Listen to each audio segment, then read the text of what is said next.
So if I'm understanding correctly, we need to start adopting as much as we do need to be the pioneers and the leaders in our own worlds.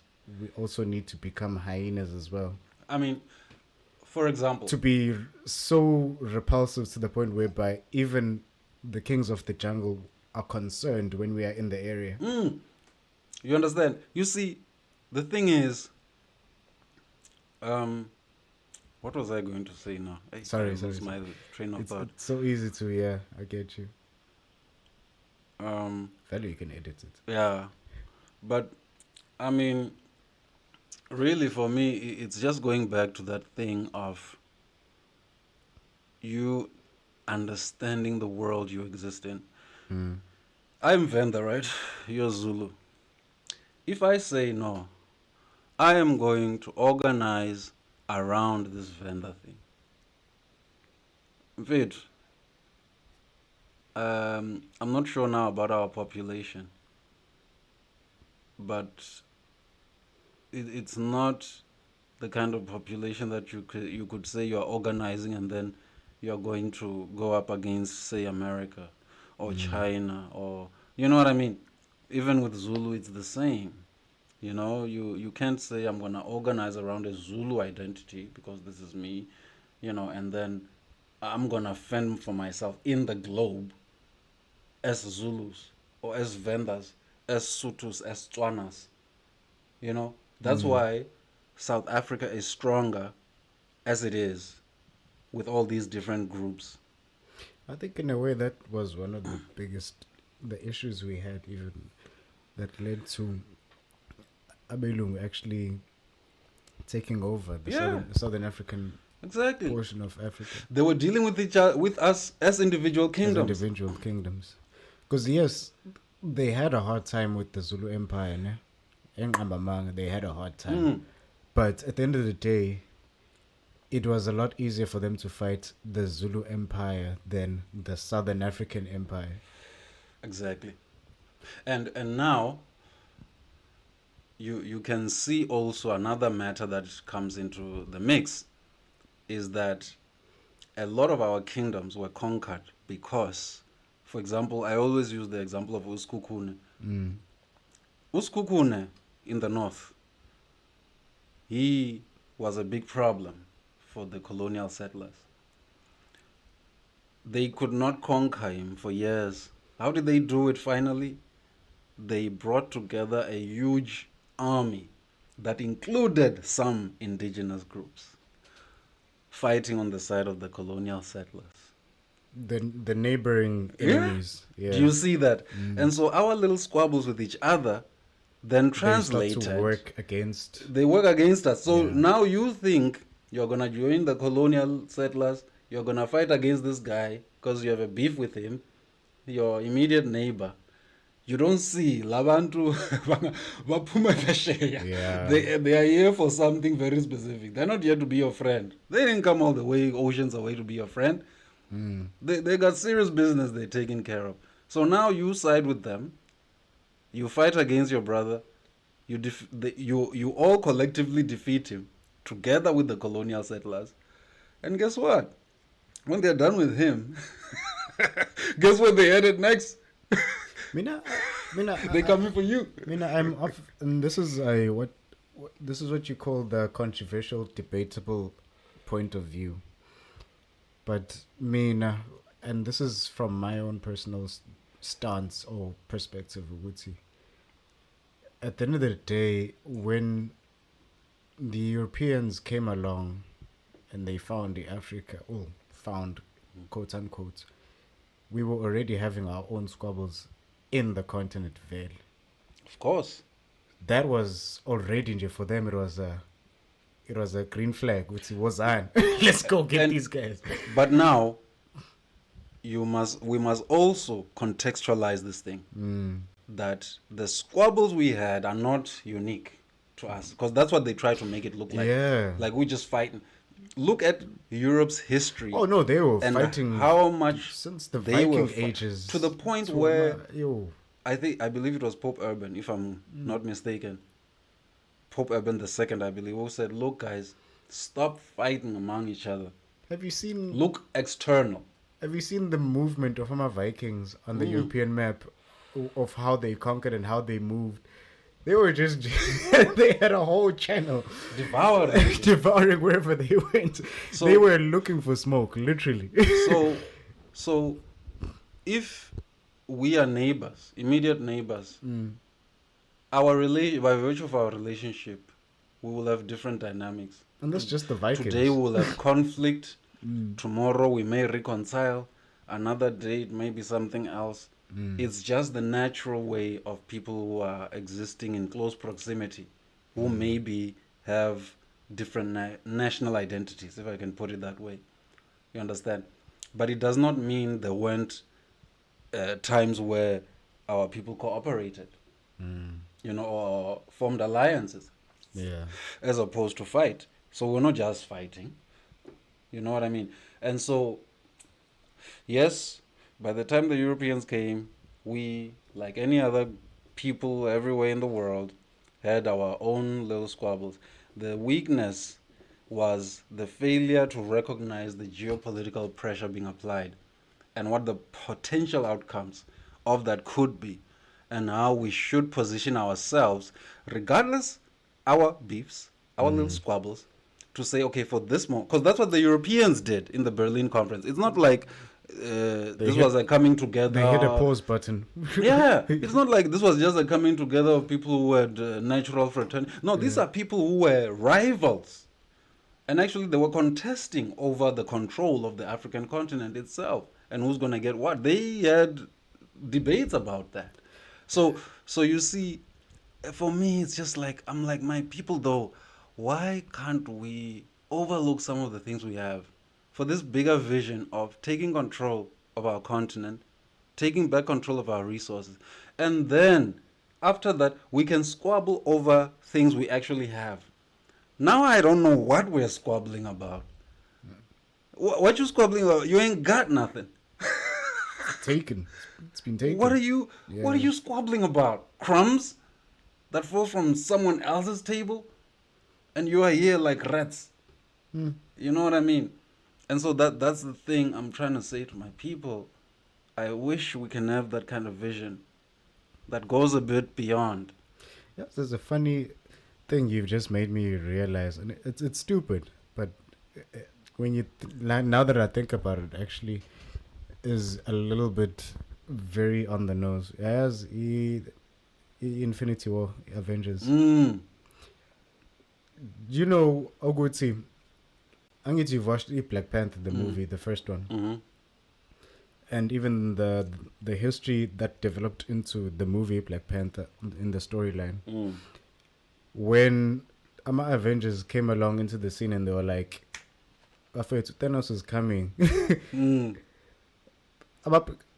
the African Empire, well, Wakanda, the Wakandan Empire, barely they were having their own fights. And then these guys come along and they're like, we need your help and we are fighting here, Baba. In your land, we are doing this. Like, yes, okay, fine. Like, Wakandans had the best defense, had the best military and everything, but they didn't have to have the fight in their land. If you think about it that way.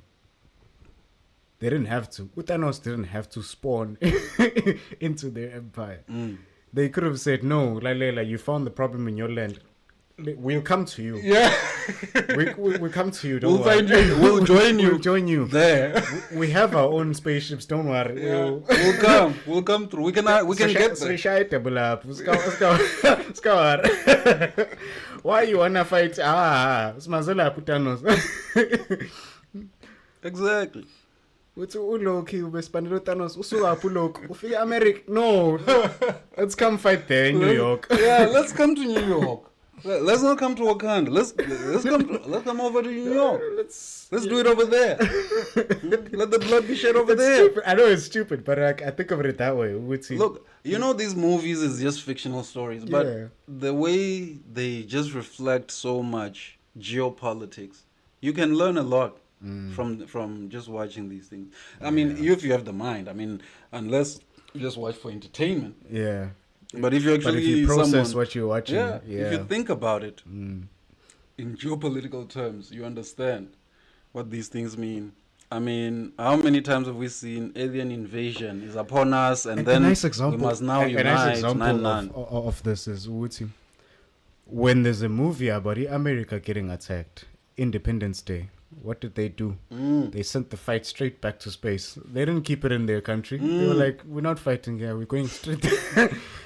Got an Infinity War. The Wakandans are like, okay, showcase, abez. Like, no.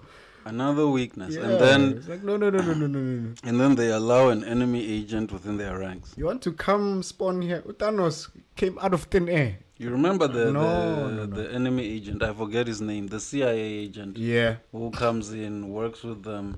He's allowed in. spy. He's given access to, you know what I mean? They even their called him technology. colonizer. Yeah, and you're allowing him in. Yeah. And this has been a big part of our weakness as Africa, because a lot of what colonialism did was to remove our confidence in ourselves, to provide for ourselves economically, in terms of security, and all of those things. Yeah. You see that, and that lack of confidence is what leaders like Ibrahim Traore is trying to say. No, we can We find can't ways. compromise ourselves. We can find a way to do this ourselves. Yes. Let us deal with the issues that confront us ourselves. Because the problem with these so-called European partners, Yeah. they don't see you as partners. They see you as doing you a favor. I mean, Macron, is it the president or prime minister of France? Yeah. He said, oh, there is so much ungratefulness in Africa for all that we have done. You know, we wanted to hear merci. You know, that's the word he used. French, right? Merci beaucoup. Thank you very much, French people. Travian, For- well done. You know what I mean? Yeah. That paternalistic type of relationship we don't need. We need to deal with other people as sovereigns. And until we do that, you're always going to be a joke, African. I can tell you. And I don't care whether you say you are South Africa. Oh, we are great. You are Nigeria. Oh, you ain't shit. I'm sorry. You know, you ain't shit, because you rely on others for everything. And now we are allowing others to come into our continent and control food production through our GMOs. Ways of growing food that absolutely are not aligned with who we are and the kind of people we are. No, it still upsets me. Yo, the French Empire really upsets me. I mean, I look at it from the for example, even the artistic point of view. The amount of artifacts they found and they put in a museum in France that is meant to show the heritage of Africa or African countries, African art. And is chilling in France. Do you know that I actually watched an interview? I don't remember which show, platform this was on. I think it was a French thing. And this guy was saying that we can't return these artifacts. Imagine. You know, they are basically was saying they don't know where to. These, even if they were to. No, try. he's saying. But he's saying these are plunders of war. Like, yeah. you know, in a sense, he was saying they belong to us now. We have the right to keep them, even though we got them through violence and all of that. They belong to us, and you have to understand that kind of entitlement in the European mind. Entitlement to our land, our resources. That is exactly that kind of entitlement that they have about the art. Genuinely, Abelungu, la South Africa, the white elite who control South Africa, believe they are entitled to it. It's theirs. They believe they want it. And that's why a lot of them believe if you want to take it back, you're going to have to go through kind of the same process that we did. Then we will agree that you've beaten us. But not through this dialogue, negotiation. They're All not. of a sudden, you've agreed very calmly to let them take over. They're not. They've told you that's not how it works. That is not how the world works. That's what they are saying to you. We conquered you. We took your land. It's ours now. It belongs to us. If you pass laws that say you are taking back the land, we will fight you. That's exactly what You're taking happened. back your land. Even with the African artifacts they found that are sitting in the French museums. Why must we give them to you? Because what? Because you asked? One of the biggest museums that have African art. Because you asked nicely? Yes. Because you demanded? Because you made a moral argument? They don't give a shit about none of that. No. As far as they're concerned, they planned it. We conquered you. We beat you, motherfucker. We keeping everything. You want it? Come get it. That's what they're saying. That's what Rob Hessoff, his whole clique, lies South Africa. That's what they're saying. And all people in the world who recognize themselves as white mostly are in colonies. South Africa, America, and all these other places where they went and colonized and stayed there. Then they become white. You know what I mean? That group, and especially the extremists, ain't gonna give anything back unless you take it. You have to literally beat them and say, you can't do nothing. I'm taking this. Not, let's see it, let's talk, let's negotiate. They don't take that serious. They're like, so wasting our time here. Go sit there in the corner. Adults are sitting at the table here discussing serious matters. If you can come and turn the table on its head, then they'll pay attention. Then you're an Ibrahim Traore. Okay, now you're eating into our lunch. Now, okay. Now we're paying attention to you. So, realistically, none of the African politicians are taken seriously anyway. And they will not be. The only reason China is taken seriously is because they're trying to close it. They are something. They did their own thing. They are something. They don't only come with negotiation. They're like, okay, let's negotiate. But, I mean, if you ain't playing ball... Even in Russia. What's in Russia? They've been in the game for a lot longer. So, you see, unless you're coming like that to say, look, man, okay, I can negotiate. I want to negotiate. We can talk it out. But if you are acting funny, ngizokhombisa. If you don't have that, ngizokhombisa. Forget. You ain't getting nothing. That's actually that's very fascinating. I know we're over time at this point. Way over time. We're gonna cut this into. We're gonna cut